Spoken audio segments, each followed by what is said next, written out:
आंखों में अमेरिकी सदारत का ख्वाब सजाए डोनाल्ड ट्रंप इन दिनों ताबड़तोड़ दौरे कर रहे हैं और इंतखाबी मुहिम को इंतखाबी वादों से सजा रहे हैं और जिनकी आंखें अमेरिकी ख्वाब से सजी थीं उन सपनों को उजाड़ रहे हैं। ट्रंप की तवील बयानबाजी की फहरिस्त में नया इजाफा एरिजोना में देखने में आया, जहां ट्रंप ने गैर कानूनी तारकीन वतन की आमद रोकने के लिए मंसूबे से वोटर्स को आगाह किया। ट्रंप से पूछा गया कि वो गैर कानूनी तारकीन वतन की अमेरिका आमद को रोकने के लिए क्या करेंगे, तो उनका कहना था अमेरिका के पास बेहतरीन माशी ताकत है। चीन जैसे ममालिक जो गैर कानूनी तारकीन वतन को अमेरिका का रुख करने से नहीं रोकेंगे तो उन पर ड्यूटी आयद की जाएगी। ताहम रिपब्लिकन सदारती उम्मीदवार ने ये नहीं बताया कि टैरिफ का साइज क्या होगा, ड्यूटी कितनी लगेगी। अमेरिका की जनूबी रियासतों से गैर कानूनी तारकीन वतन की बड़ी तादाद अमेरिका में दाखिल हो रही है, जिस पर अमेरिका के अंदर से आवाजें उठ रही हैं और सदारती इंतखाबात में बॉर्डर सिक्योरिटी और इमिग्रेशन जैसे मुद्दे अहम करार दिए जा रहे हैं। अमेरिकी हुकूमत के एदादो शुमार के मुताबिक 1 अक्टूबर 2023 से 30 अप्रैल 2024 के दौरान मेक्सिको बॉर्डर से गैर कानूनी तौर पर मुल्क में दाखिले की कोशिश करने वाले 27,000 चीनी शहरियों को गिरफ्तार किया गया है। ये एदादो शुमार इस बात को जाहिर करते हैं कि अमेरिका आने वाले गैर कानूनी महाजरीन में चीनी शहरियों की तादाद में इजाफा हो रहा है, जबकि पाकिस्तान, भारत, लातीनी अमेरिका समेत अफ्रीकी ममालिक के शहरी भी जनूबी सरहद से अमेरिका में दाखिले की कोशिश करते हैं।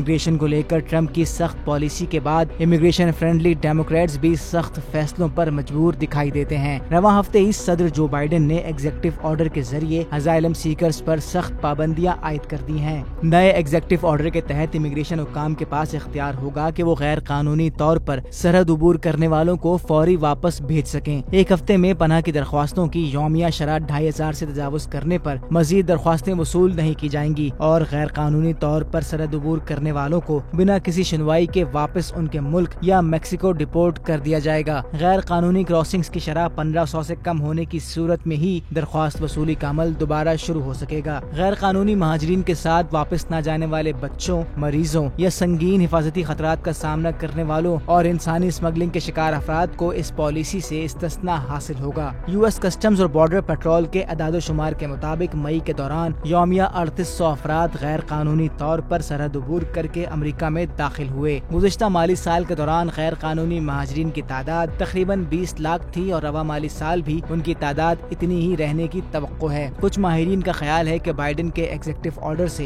गैर कानूनी महाजरत का किला कमा नहीं होगा, लेकिन इससे अमेरिकी निज़ाम महाजरत पर बोझ जरूर कम होगा और ऐसे अफराद की हौसला शिकनी होगी जिन्हें अपने मुल्क में किसी किस्म का कोई खतरा नहीं और वो गैर कानूनी तौर पर अमेरिका आते हैं और पनाह की दरख्वास्त देते हैं। पनाह की दरख्वास्तों को जल्द निपटाने और गैर कानूनी महाजरीन को वापस भेजने से ऐसे अफराद जो असाइलम के लिए अहल हैं उन्हें फायदा होगा। इमिग्रेशन राइट्स ग्रुप्स और शख्सियात की जानिब से बाइडेन के नए ऑर्डर पर भरपूर तनकीद की जा रही है। अमेरिकन सिविल लिबर्टीज यूनियन ने ऑर्डर के खिलाफ अदालत जाने का ऐलान कर रखा है। यूनियन के वकील का कहना है असाइलम पर पाबंदी लगाना गैर कानूनी है। ये उस वक्त भी गैर कानूनी था जब ट्रंप ने इस पर पाबंदी लगाने की नाकाम कोशिश की थी। बाइडेन का इक़दाम अदालत में चैलेंज हो और उस पर फैसला कुछ भी हो, लेकिन एक बात तो तय है कि नवंबर में होने वाले सदारती इंतखाबात अमेरिका में महाजरीन खासकर असाइलम सीकर्स के मुस्तकबिल पर गहरा असर डालेंगे, क्योंकि जो भी व्हाइट हाउस का अगला मकीन होगा उस पर दबाव होगा कि अमेरिका आने वाले महाजरीन की तादाद को कंट्रोल करे, चाहे वो सरहद उबूर करके अमेरिका आए हों या फिर कानूनी तरीके से मुल्क में दाखिल होने के बाद स्लिप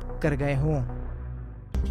मज़ीद न्यूज़ अपडेट्स और डिजिटल स्टोरीज के लिए सब्सक्राइब करें डॉन न्यूज़ पाकिस्तान।